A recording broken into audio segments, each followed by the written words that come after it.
So let's go ahead and kick it off. So thanks everyone for joining the Can the Public Sector Benefit from Blockchain meetup this morning. I'm John Carpenter. I run the Denver meetup and I also run the Global Blockchain Summit. And so today we have the pleasure of having Pete Teagan join us. And he's the IBM subject matter expert for blockchain that's really focused on public sector clients and emerging technologies.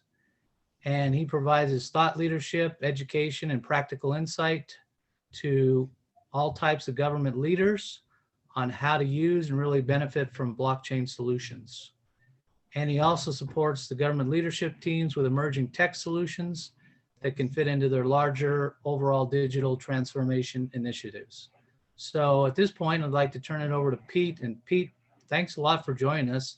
And you have a lot of great experience with blockchain in the public sector. And I think everyone's excited to learn more about it. So Pete, take it away. Great. Thanks, John. And thanks to this whole group for inviting me to share some insights today. I've got some fellow colleagues on here with us that are part of the meetup group. So Tom, I see you flashing there. Feel free to chime in. I know we share a lot of material together, but I won't be offended if you want to add some insights or thoughts or experiences there. What I will do is walk through a few slides just to provide some structure to our chat today, and then really not dive too deep into a lot of the material, because I think there's a lot of value to having just some open discussion, some Q&A. So I'd like to leave that for a good part of this session. So with that, let me go ahead and put my screen up here so that everybody can see the material I'm talking about. Is that coming across okay? Someone acknowledge? Awesome. Yeah, thank you looks for that. Great. Appreciate it. And the sound, I assume you'll tell me if you can't hear me or give me a hand signal or something. So I'll just proceed as if everything technically is perfect. So again, yeah. Thanks again for the invite. You know, IBM does quite a bit of work around blockchain, and you know, this group is probably well aware of the fact that we've really focused our solutions around Hyperledger and all of the offerings that we have there. We believe with the types of clients that we serve, Hyperledger Fabric is the right blockchain protocol for the enterprise. Obviously, we don't necessarily serve individual customers as some of the more sort of retail consultants operate, but we have developed a fair amount of experience off of the client base that we've worked with so far on a global scale. I personally get to work with a lot of our North American government clients, public sector clients, and it's always that interesting transition from, gee, this is a cool emerging technology that some of our folks have heard about, to what can it really do for me from a business perspective. And so that's why we thought, in talking with John and some of the other folks, that aspect of business value or ROI of a blockchain project is really something that would be worth exploring. And this isn't to say that we know everything, right? There's a lot of talented people across the ecosystem here that have their own experiences and their own insights from their projects that they've developed. But putting this screen up, I thought, was a great way to start, because it kind of sets the tone for what we're about to talk about. And you know, here's a researcher from MIT that does a lot of publication for the Wall Street Journal, but you know, really quantifying that value in a succinct value of, this is gigantic. And I think that's really what a lot of people are starting to see in our client base, is this will be huge. You know, perhaps it's still in that emerging technology category, but they're starting to see the real impact of what can happen when you start looking at a broader shared ecosystem kind of solution. So I think this idea of being able to share data, standardize data across ecosystems, across networks, and really be able to go to see what's happening on the entire ecosystem and trust that data is what the main aspect of the value is. So what did we sign up for today? Today we decided we were going to talk a little bit about finding some of these practical approaches. How do we qualify a use case? In government, we often have clients that want to look at the technology, maybe not be a trailblazer, maybe a little more risk aware. And so it's important to do that first kind of hurdle or criteria on what does make a good use case. And then you can start to get into, does it make sense to actually develop a pilot or a minimally viable ecosystem? And then once you make that kind of determination, of course, you want to quantify it and get some real dollars associated to what that project is going to yield. We love it. I suspect this group here is fully committed to the technology, so we think it's great for everything. But at the end of the day, you still have to justify what the business case is. So that's what we're going to talk about. And one of the first questions we get, or oftentimes we have these workshops with clients, and there's always someone in the group that maybe has heard of blockchain, maybe they heard of Bitcoin or cryptocurrencies and things like that.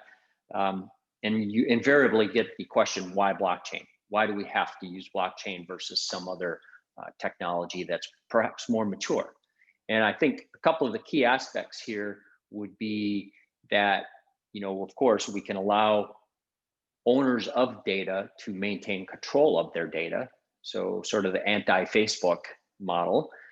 Not that I'm anti-Facebook, but it's that idea of centralized database that somebody else owns, controls, and has really dominion over versus it being in a distributed kind of ledger. And I'm not going to get into any kind of real deep technical discussions here. I know this group is pretty well schooled on blockchain and Hyperledger specifically, so I won't get into that, and we'll focus more on the business side of things. Second reason, of course, is the need to collaborate and sometimes compete, or even have a co-opetition, compete and cooperate, and all doing that with a kind of a fair governance, an agreed network model that works for everyone involved. And we'll talk a little bit more about these in a minute. And then, of course, the trust in the data is paramount. We want to be able to really look at whatever this shared ecosystem data is and have that drive, oftentimes catalyze some bigger digital transformations. And that's really what we're starting to see now is let's go beyond the POCs, beyond the experiments, and start looking at what is the big business transformation aside from the technology that underpins it. Okay. To help keep things fresh and current, I like to capture some of the latest headlines. I caught a couple of articles that literally just came out yesterday that were very germane to the topic here. And, I put the sources of the articles in here, so if anybody wants to drill into the whole detail of it, you can, but you capture the idea just from the headlines themselves. In the one publication, Cointelegraph in this case, there's this idea of recognizing that blockchain is becoming a real business tool. It's not just a lab experiment somewhere. And then in the very same day, another article talking about how blockchain is valuable, but really mainstream value, where it's received and perceived by broader than the technology world, has not quite yet arrived, and that's yet to come. And we often talk about blockchain true value being in this kind of holy trinity, if you will, where you've got a blockchain-enabled network underlying several layers of artificial intelligence or augmented intelligence, along with the Internet of Things. And having all three of those things come together is really what compounds that value that we're talking about. different types of value can mean different things.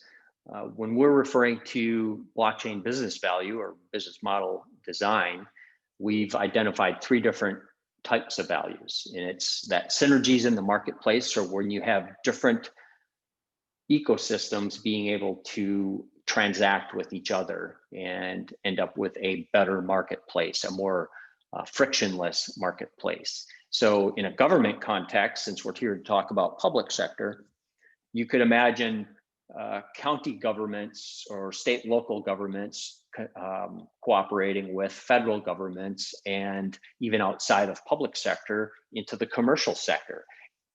A good example that we'll talk about a little bit later is say with the state of Delaware, where they collaborated with not only other state agencies, but the legal community, the investment community, and some of the other players that are involved in forming a corporation and doing UCC filings. So that's the importance of how synergistic that marketplace cooperation can be.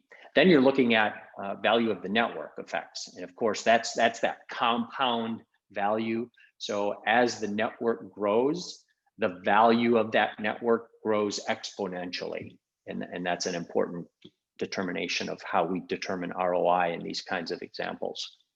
And then the last layer of value that we've identified is certainty and trust. And some of us don't experience it, or perhaps you just don't know it, or you don't see it every day, but there's inherently a cost to uncertainty. You know, uncertainty brings risk. Risk always brings higher cost for whatever the transaction is. So the more that we can add certainty or remove uncertainty in all kinds of data, whether it's ownership of data, validation or authentication of identity data, or just provenance along a supply chain of goods, a supply chain of services, or a supply chain of data. Anytime you can add some certainty to that, you reduce cost, which of course drives new layers of value. So let's talk about some questions that we use to help qualify or measure whether or not something is going to be a good use case. We've got 12 questions identified here, probably more than what we need or what we can talk about today, but a few of the top 3 or 4 here I think are really important, and we'll dive into how these feed into the valuation determination. And at the top of it, of course, is asking yourself, what's the problem being fixed? Again, that's perhaps even more so with the public sector, because they are sometimes resource constrained. So it has to be laser focused on the specific business problem that their potential blockchain use case is trying to solve. And if it's not solving a problem, then it ends up being just another lab experiment and probably won't go anywhere, won't develop any value for anybody.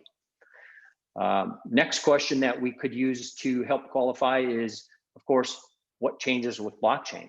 What can you do differently using blockchain technology? In our case, Hyperledger is our chosen protocol, versus any of those other mature technologies that perhaps have a little less risk and more familiarity with. The next question, and actually the next 2 questions, are really where it gets down to quantifying value. You know, what kind of value is created by a transaction that's going to be worked through this blockchain network, this ecosystem? And then once you identify that value, how many? I mean, that's basic blocking and tackling for valuation, right? You know, determining volumes and then determining values of those volumes of transactions. And then the next piece, of course, is how do we get that real scale that drives the volumes to justify this investment in blockchain?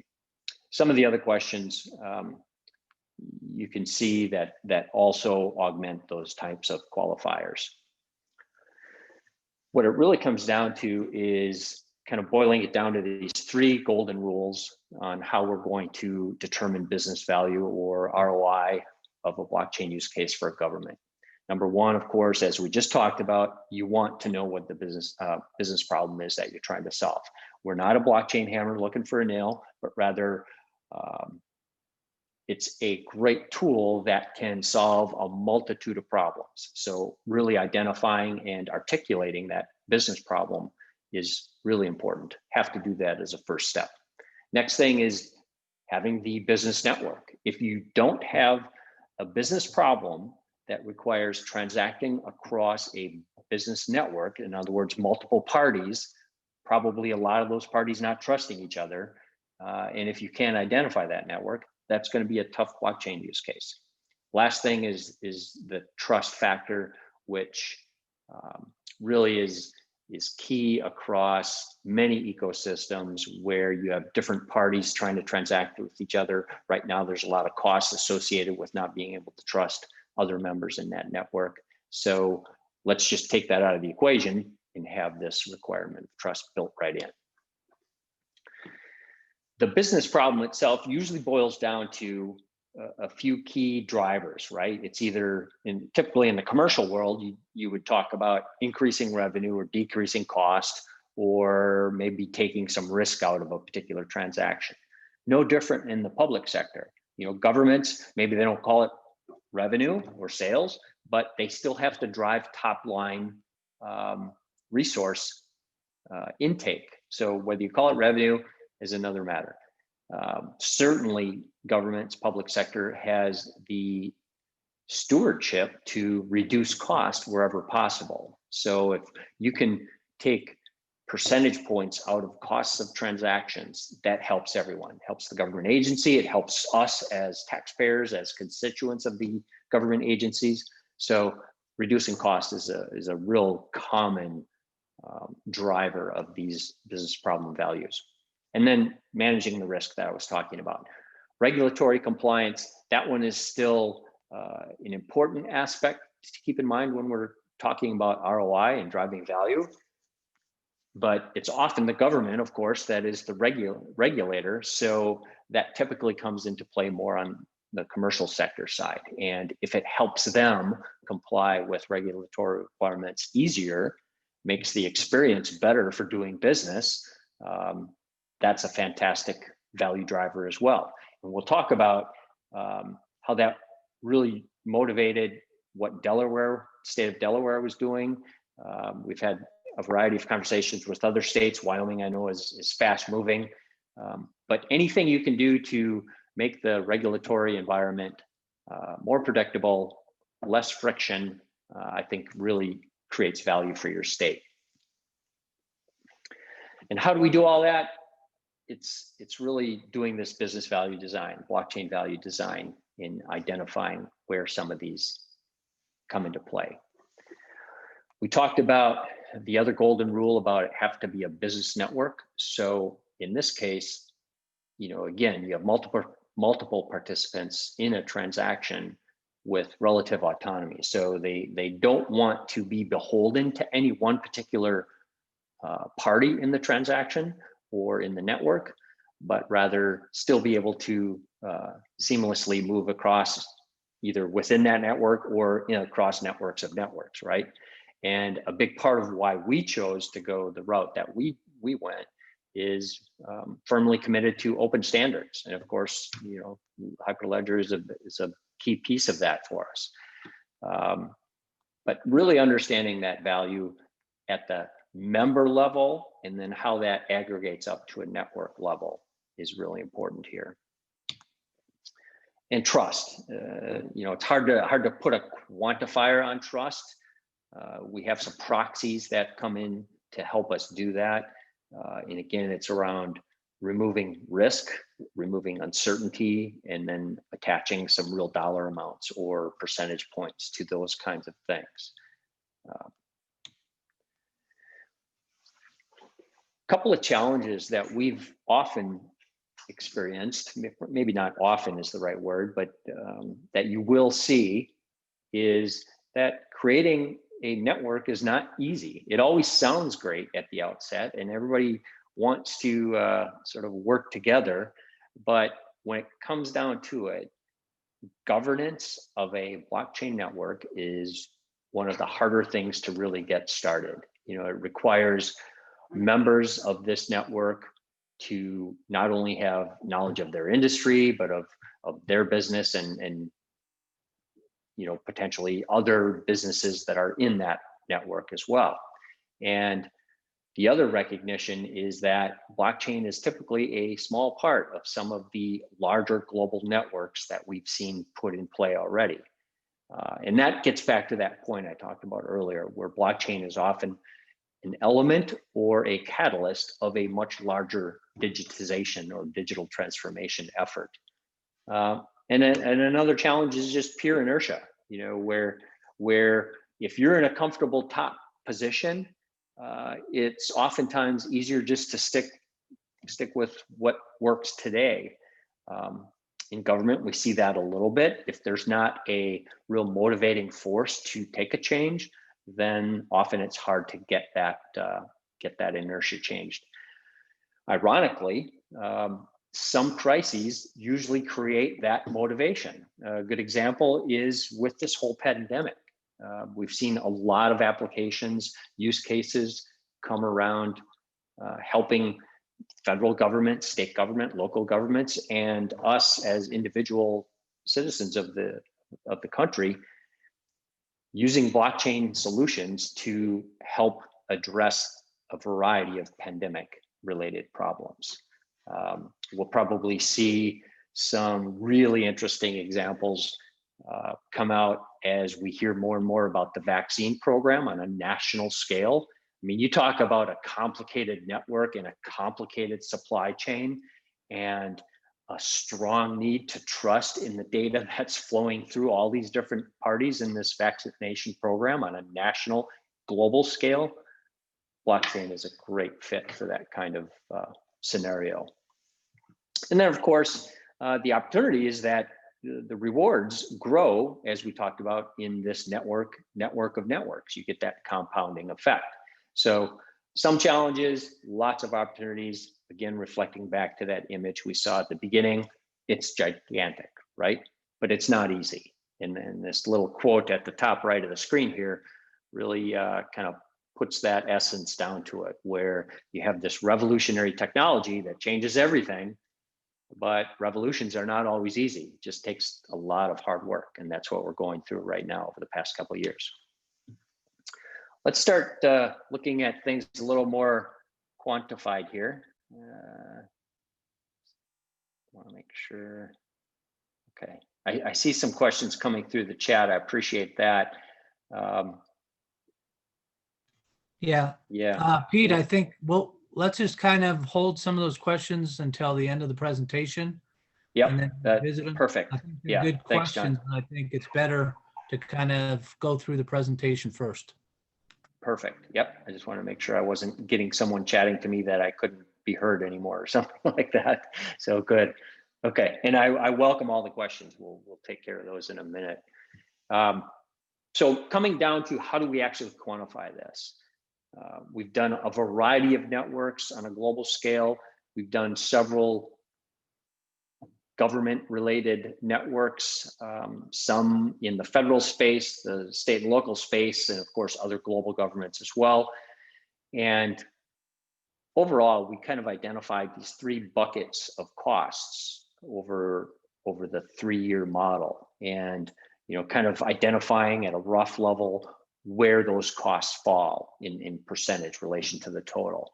So what we have found, and if you want the deeper study on this, you can probably Google IBM's Institute for Business Value, shown as the source here, on some of the deeper analysis where this comes from. But they've determined that about 40% of the 3-year cost model for starting up and really scaling a blockchain network, 40% of that is around developing it, 20% of it around governing it, because of course that's a very important aspect of it. And then as these blockchain networks have the long tail, you've got about another 40% of the total cost being in that bucket as well. But the important thing here that you can see is these are shared costs, right? So part of that initial analysis has to be able to identify who extracts the value, which members will get the most out of this blockchain network, and then which ones are incurring the cost. Hopefully those are balanced, right? Because if you're a participant in this blockchain network and you're incurring all the costs without extracting any value, chances are you're not going to really participate in that network. So we often encourage that kind of analysis to be done sooner than later.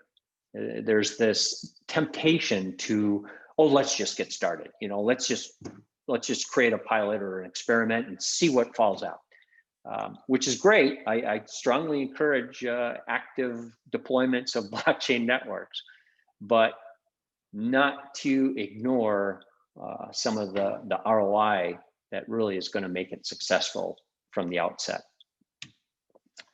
And 3 ways that we can monetize that we've identified here, because of course we're not just doing this for the good of all kinds. Some blockchain networks we are. I mean, there's certainly a lot of value to the social good, but it takes money to drive these networks, right? So there's got to be a way to extract some value in a very monetizable way. So 3 different steps that or 3 different techniques that we've identified are either kind of a subscription-based model where it could be maybe a monthly access charge through an application. What we're seeing really resonate well in the government space, public sector, is this next one, pay for basis points, or really it's just a transaction model. A good example there would be, say, for example, vehicle titling. You know, imagine if there was a national vehicle titling network where all the states are collaborating instead of each state running its own sort of proprietary DMV system for vehicle titling. So maybe that would be a national network that each title transaction creates revenue for the state, and then also maybe takes out costs for the individual who's renewing a vehicle title. And just a lot of different examples of how that could work. Same thing with land registries. You know, instead of paying thousands of dollars for title searches as we do today, maybe it would just be an incremental small charge for whatever the update to the title search would be. And then lastly, another monetization method is to really take insight from all this newfound shared data, right? And because we're in a permission network, you can limit how much data is being shared. But if you layer in some AI on top of that, some data analytics on top of all this collaboration, you're able to really extract some powerful insights to come out of this. And maybe a good example would be in the public sector, you know, how tax dollars are being used and the outcomes generated for how those state revenues or local, county, municipal revenues are being deployed. Being able to draw those insights and see where the outcomes are being generated, that's one of those powerful things that people are willing to pay for. So that's another monetizable aspect of it. What does it look like in the whole journey for public sector? You know, oftentimes we hear, oh, blockchain it's too sort of customized and we can't do it fast enough. I think we're starting to see that mindset change now that there's recognition, number one, that it's a established technology, and number two, that there are lots of reusable tools, different accelerators that help accelerate that time to the value that you're seeking.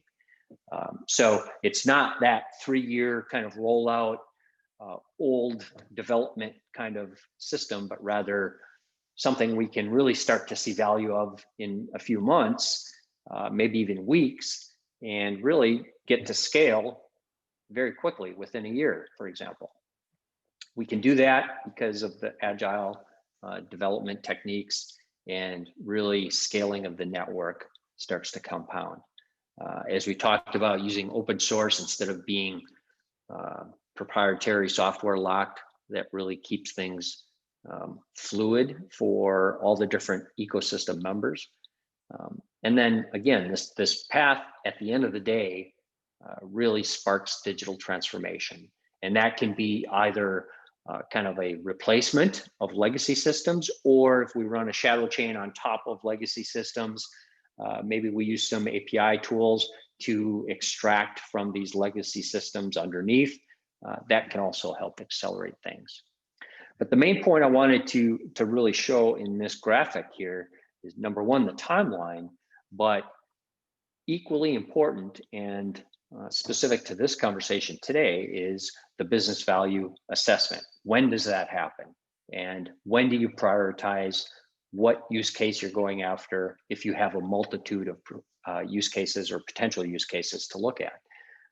We want to do that as soon as possible, right? So after a few of the initial discussions, perhaps with some of the stakeholders, you really get down to at least a high level assessment. We call it business value assessment, sometimes business value design, because the idea is you want to design value into the blockchain network. And again, prioritizing that based on what you determine. And then you can quickly move along the life cycle there, going into the MVE, minimally viable ecosystem, flowing into that POC and then pilot that you can demonstrate value to all the different members, and ultimately really network it globally integrated to a full production network.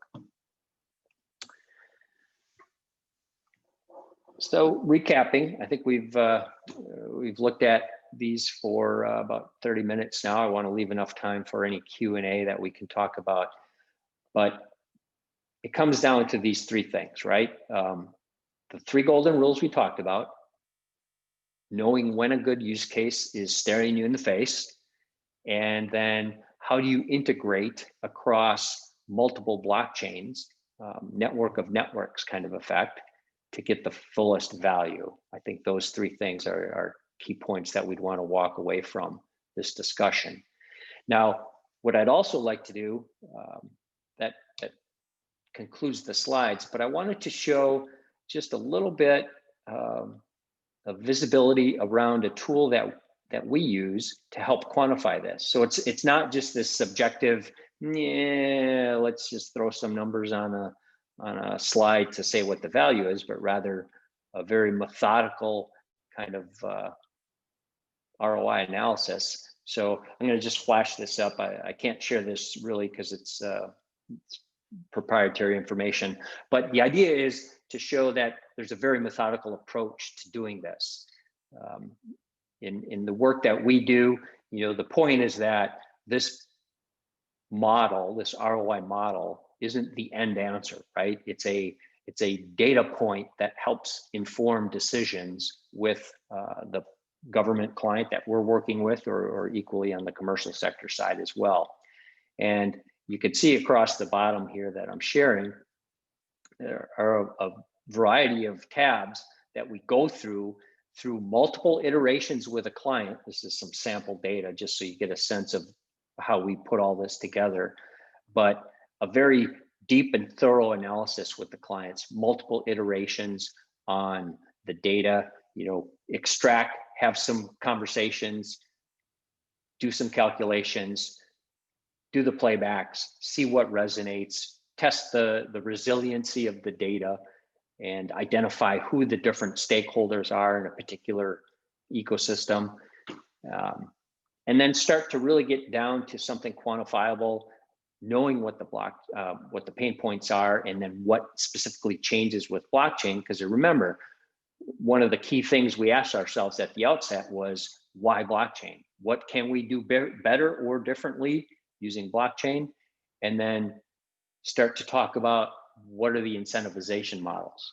Who's going to extract value and how much?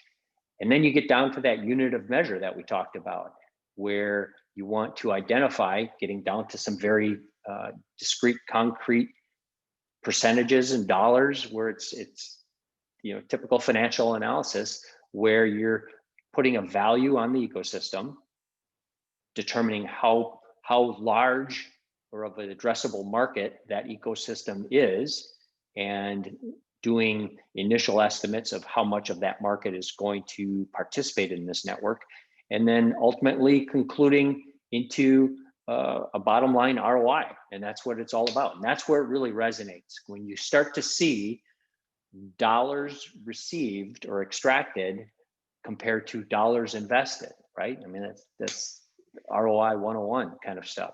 But that's what we want to get to when determining what we can do or develop with a blockchain network.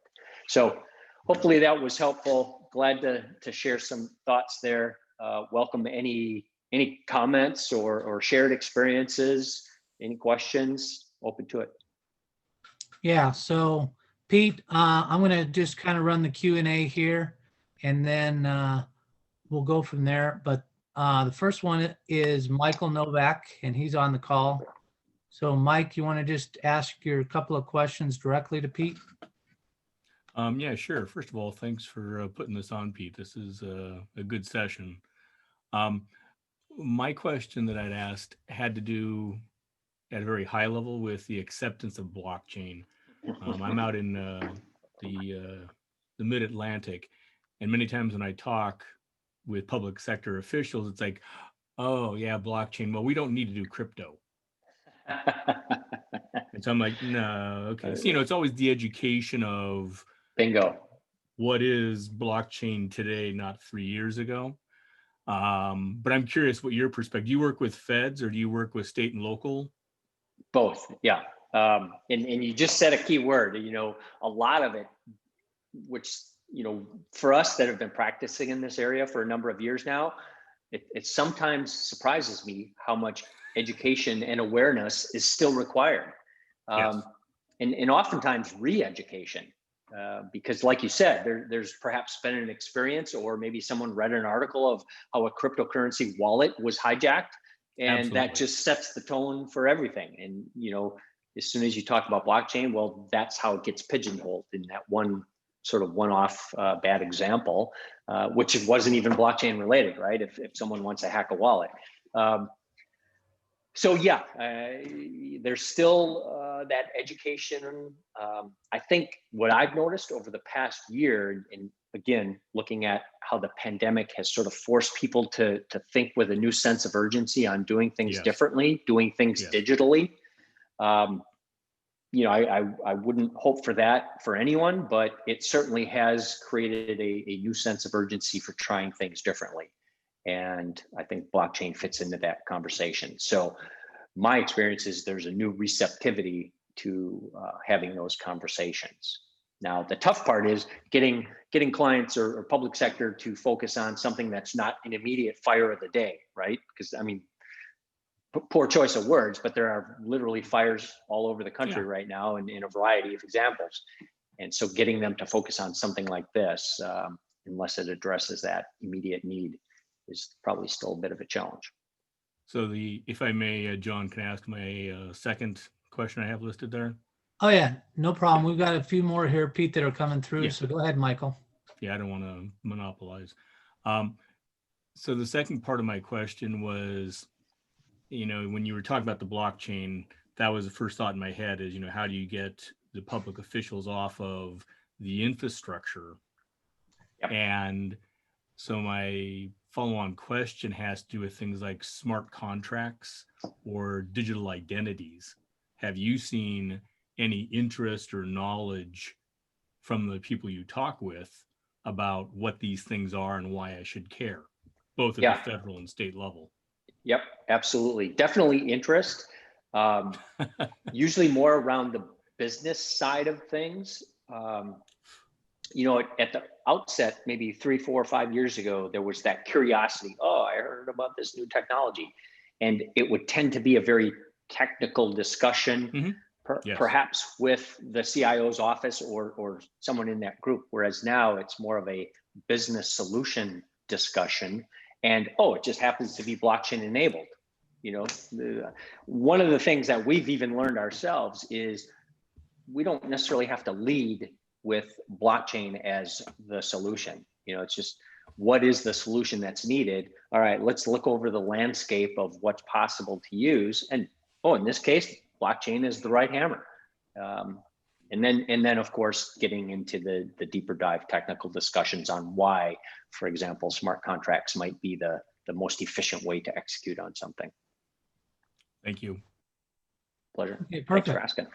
asking. We have some other questions that are related to cost that came from the YouTube channel, but also we have Jim Mason on, and he's asked a similar type of question. So Jim, maybe you want to unmute and just ask Pete the Sure. question about cost directly.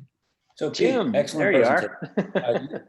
You don't mind if I actually kidnap you for the next month and you just magically disappear, because I'm actually working on a state government right now on a project. So everything you said, I kind of need to steal. But I will say two things stick out like a sore thumb. I used to work for IBM and I used to run an ERP practice in the old days, right? And when I did ERP solutions, we had, I'll call it a very fixed model, very clear model, I should say, for the customer on this is, you're going to, I was the consultant. So it's, you're going to help me find the value, which you just showed here. The whole presentation you did is for this kind of a technology and this kind of a business solution. How do I find value? You just nailed that. So the second side of the equation was always, okay, what's it actually going to cost us? Which I didn't obviously see here, but that's a key part of making a decision. The third thing that was always critical for me with a client to get them to move is, now that you know the value, now that you know the cost, the third piece that's missing is, let's identify the risks involved in this, right? And going from where we are now to where we want to be. So we would analyze that with the teams, much like your workshops do and mine do as well. But the last thing we had to do was identify what are the success keys, right?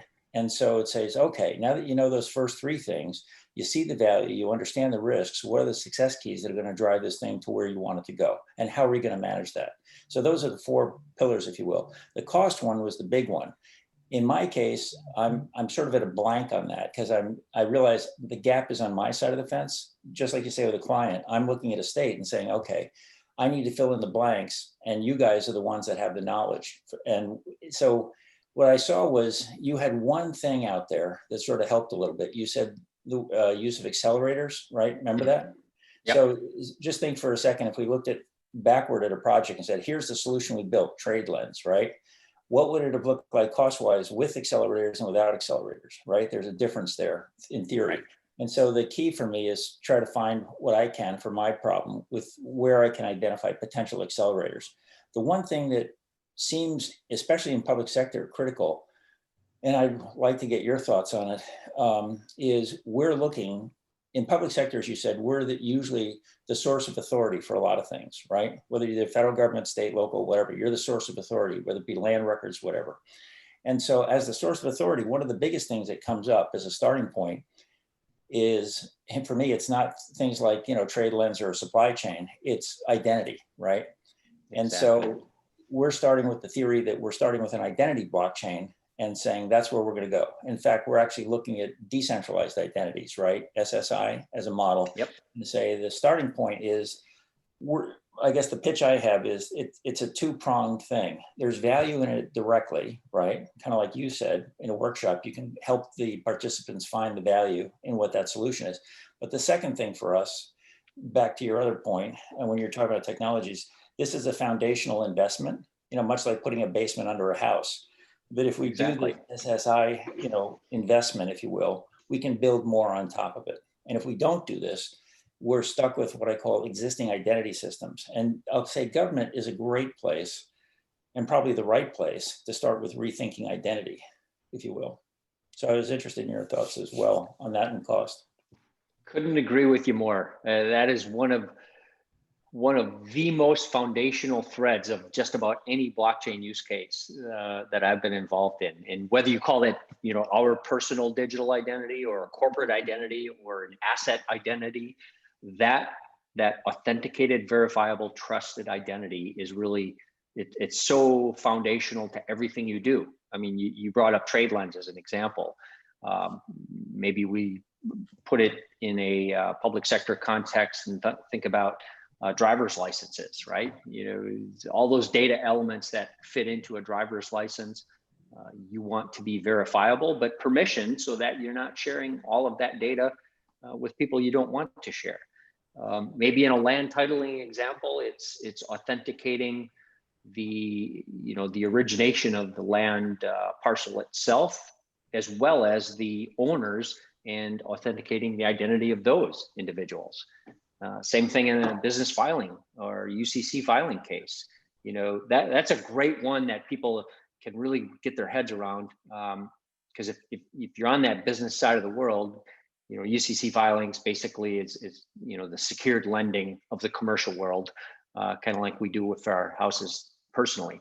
But you've got three things that are happening there. You have a lender, a borrower, and the secured collateral.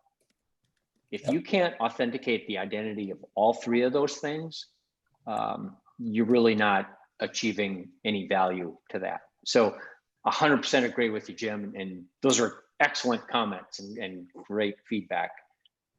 Yeah, and we're actually starting exactly where you said. So I'll throw one more challenge a state has. A business doesn't have this.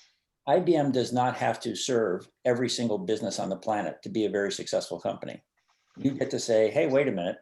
We want to work with customers that are looking for value that we can partner with, and there's going to be a win for us and a win for the customer. That's a reason to engage with a client. Governments don't have that option, right? So one of the major challenges I think I'm seeing is, and it does apply to the blockchain world, but any technology, is that we sit and say, okay, every resident in the state, every organization or business in the state, we have to serve. And we have to provide, in a sense, the same level of services to all of them, right? So one of the challenges is we're building out this identity application that's really, I'll call it very nice, SSI, all that based on smartphones and mobile wallets. The thing I recognize is we don't have the luxury like a business does of saying, hey, this is the way we're going, boom, 100%. Where we are is, and I'm trying to do an education piece back to the States, like, oh, great technology, but let's look realistically at what smartphone penetration is in my state. And the answer is realistically, we're only close to 90%. So that means the other 10% still have to be served with the old systems. So we don't get to rip and replace. It's more, we've got to modernize in place, and we've got to add on, the newer services. And the key point, I think, when I'm trying to sell it, and you hit it, was network effect, right? The whole point of it is, my pitch is not that we get to rip out and replace the old systems and say goodbye to paper, right? Which is the traditional model for, digitization. In public sector, we can't rip that out. If we need it, we need it. The bigger thing is that network effect piece where we can say, look, if we get 60, 70, 80% participation from a network effect firm, where are we? Look at the mammoth improvement in service levels those groups get. Look at the mammoth cost reductions we're going to get, the mammoth quality improves. But we're not going to hit 100%. We still have to provide what I call the old way of serving, but at least we get the network effect kicking in. And that's, I guess, my economic pitch. Yep, excellent point. And you're right. That's one of the unique challenges in government or public sector is that requirement to serve all. And you can't just serve what's economically beneficial, but you've got to serve it all. And even the most recent discussions around CARES Act relief and how they were going to distribute those funds, there was a strong push towards some sort of digital currency outlay. Everybody can think of Apple Pay as a great example. Why can't we just blast everybody's Apple Pay or equivalent with some money? But there's some folks that just don't have access to that. So agree, you've got to do as much as you can for the population that can be addressed, and then work around, figure out how to take care of the other 10% or 20%, whatever that number is. And that network effect is exactly part of the analysis on that spreadsheet. I know I ripped through it pretty fast, but we do have some analysis on different penetration levels of the network, because of course that drives how successful it's going to be. Definitely a factor.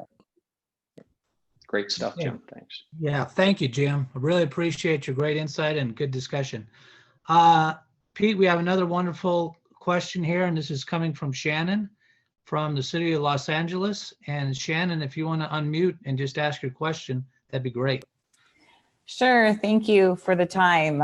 Extremely helpful presentation, very informative. fills in a lot of gaps for me and my team, who are also on the call as well. Really not so much a question, really just emphasizing that, probably answering a previous question. City of Los Angeles is very interested in this. We are very excited about the potential of this and how we can work with our other government agencies and certifying partners to share our procurement data, the certification data, the contracting data, especially now for the small businesses as we look to recovery from COVID. You know, we've all really spent a lot of time and effort in building our different platforms for procurement. But we have really understood that the crux of this is really getting to how we share the data across our agencies, not necessarily getting everyone to buy into one system per se, but really getting everybody to understand the need to open our data, or not even open the data. To your point, it's sharing the data in a very secure way. And we've engaged in quite a few, with our limited information, engaged in quite a few conversations just to your point, create that network and see where the interest is. And we are getting a lot of excitement about the idea and possibility. And we're kind of like out there not really sure of how we necessarily go about it. It's like knowing a little bit of a foreign language and then like being limited, you know, of how much of a conversation you can actually have. And we have done some work with IBM, and we had a block tank event that the city held to assist a small and upcoming business in blockchain. So we're a little bit stuck right now in how to really start getting traction with this. And we don't know if it's just to start with the few that are interested so we can kind of build some momentum, capacity, proof of concept. But, you know, especially as funds dwindle, it's back to your point of making the case and showing that this really is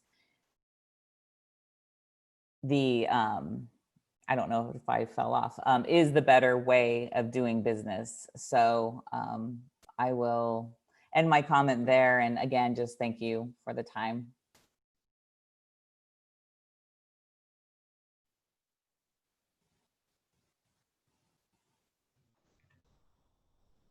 Okay, great.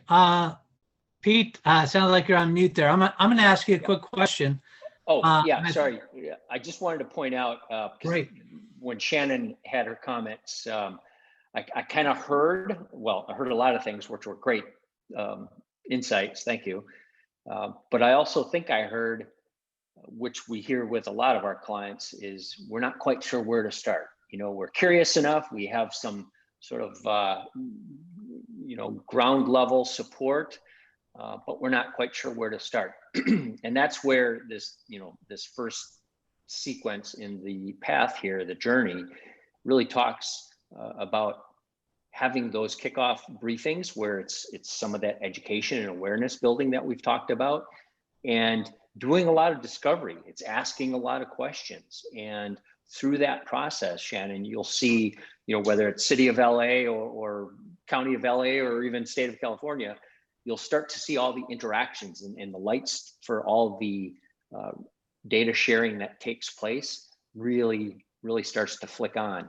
I'll never forget one really interesting quote from, I think it was the Illinois CIO that he had in one of our conversations.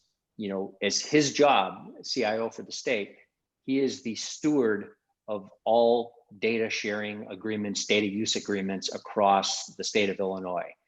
And what keeps him up at night is he had no idea how those data use agreements are being executed, enforced, tracked, maintained. So it's spot on to what you just said. You know, there's that recognition of, yes, we need to share data. Yes, there's value in sharing data, but we want to do it in a trusted, permission, secure way. Sorry, John, I didn't mean to step on you before.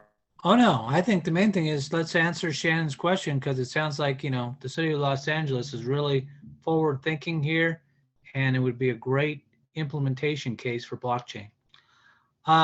We got a good follow-on question to that from Bill. Bill, you want to ask your question about City of Los Angeles as well as the land title registry? I know he posted it here,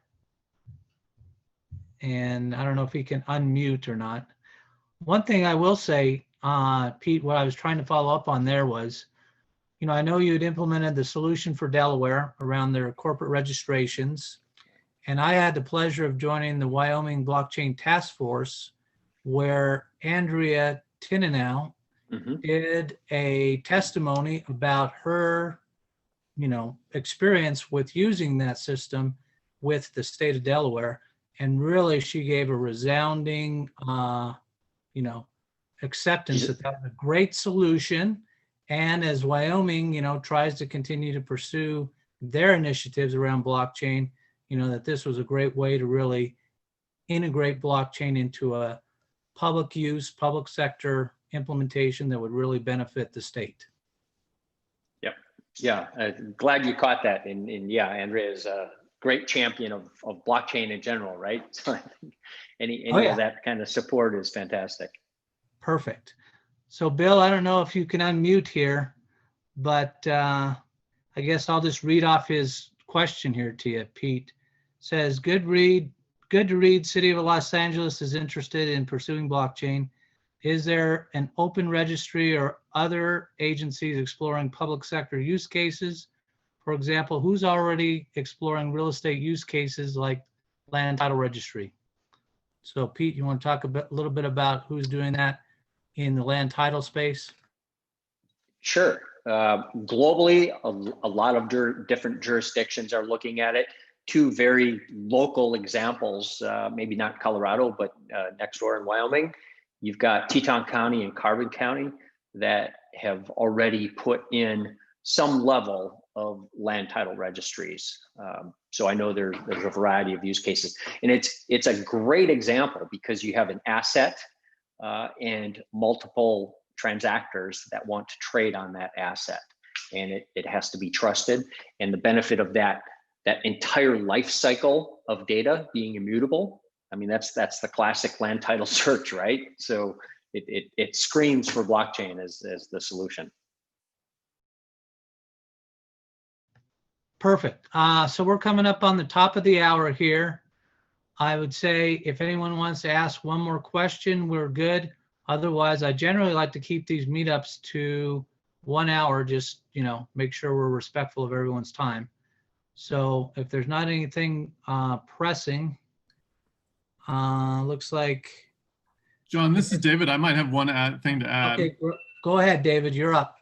So I just dropped a link in the chat. People here may know that, you know, the Hyperledger has a public sector special interest group. If people are interested in continuing the discussion, you're certainly welcome to do that. That's an open forum. Anybody can join that discussion there. So I did just drop a link to that mailing list in the chat. Yeah, thanks for doing that, David. And I will say the Hyperledger communities are always a great resource for expertise and always very welcoming to all. And it's regardless of the skill set. So, you know, someone who's just learning about blockchain, they're always welcome to join these special interest groups. And it's really a great team and wonderful people that are a part of them. So thanks for doing that, David. Okay, well, I guess the final question here is going to be from Daniel, and he wants to know, are there any states that are leading the charge toward identity management via blockchain? So maybe as a wrap up here, Pete, can we kind of talk about who you see as being a leader in the identity management space? Absolutely, and thanks for that question, Daniel. I think we still have Jim on the line, and I know he mentioned one example that he is actively working right now. So Jim, if you want to take a minute and share on yours, because again, I think the whole point of this group is for open sharing, right? Yeah. So here's the funny part. I'd love to share. The software is up and running. We've got our solution running, and we're moving into, I'll call it our user test phase to get the feedback. Obviously, on where we need to tune things. And we've got a lot more research on these, what I call blockchain opportunity assessments we're doing with different agencies. The problem is the state yet isn't ready to quote publicly announce all this mess. So I'm probably 2 months away from having the state to raise their hand and say, hey, we want to go to the world and tell everybody what we did. So at this point, there's, I'll call it nothing else to say, but thank you very much. Yep, I know you're doing some great work, Jim, so I wanted to give you that opportunity to mention it again. I know we can talk about North Carolina. We helped them with a basic level identity management, digital identity management case, blockchain enabled. The use case scenario there was authenticating the identity of a law enforcement officer in like a school shooting kind of response scenario. So authenticating his identity to the particular school that he was responding to and having immediate access to the shared databases of whether it's video cameras or, you know, essentially authenticating his identity so that he has full situational awareness in a matter of a second. That was really a powerful one. And the idea was, let's create a use case that's demonstrative and then scale it across the whole state. NC or North Carolina is one of the unique states that actually already has a statewide NCID for citizens as well as employees of the state. So that was a good place to start. I know Wyoming, you know, they're going through a digital driver's license initiative. I believe Colorado's already done it. So there are a variety of states who are pushing this along in some fashion. But I kind of side with what Jim said. Some states prefer not to be so public about it until they have a really solid implementation in play already. Got it. Sorry, the last kind of idea behind that as well. The reason why we ask is, you know, as Shannon was mentioning earlier, I'm Shannon's policy analyst, and just once again, thank you guys all for your presentation. This was fantastic, and it really gave us a lot of ideas to kind of bounce back with our team back here with the city of Los Angeles, and more or less the idea of, you know, sharing that information at a scale, or, you know, like we would like to pilot this with, I guess, a local level or a regional level. But I think the real value here is when states actually begin, you know, kind of hosting these types of blocks with the governmental agencies that are kind of, that comprise the state. That is where, you know, we're going to see the most like value in this. And we actually wrote a white paper kind of discussing, hey, why can't the state of California, for example, kind of create like legislation that states, hey, everyone's going to pump all of their data into, you know, either a blockchain or a centralized area where, you know, everybody knows what's going on and what procurement opportunities are out there, what vendors are out there, who's doing what, and, you know, just making sure that all of it is transparent. And so, yeah, just, we also added our team email address. If anybody would like to reach out and contact us, we would love to have further conversations with anybody in the public sector space doing, you know, blockchain work. And so we love to just chat and just kind of, you know, get you guys up to speed on what we're kind of looking at and kind of what we're thinking, and vice versa. So once again, thank you guys so much. Yeah, thanks for that great feedback. And I'm just going to point everyone also to the link that David posted in the chat, which is hyperledger.org/public-sector-sig, which is the special interest working group. And feel free to click on that, get your free Linux Foundation ID, and you can go in there and really interact with a lot of people around things that are of interest to the public sector for sure. Pete, I really want to thank you for taking time out of your valuable schedule to present at this event. And everyone should have had Pete's email from the presentation. And we look forward to the follow-up. And, you know, based on the questions and great turnout for this, you know, I think another discussion around public sector is really in the offing for the future. So thanks to everyone for joining. And we're going to go ahead and sign off. Pete, do you have any final thoughts for anyone? Have a great weekend. It's Friday afternoon. All right. Thanks, y'all. Take care, everyone. Have a great day. Bye. Thank you. Bye now.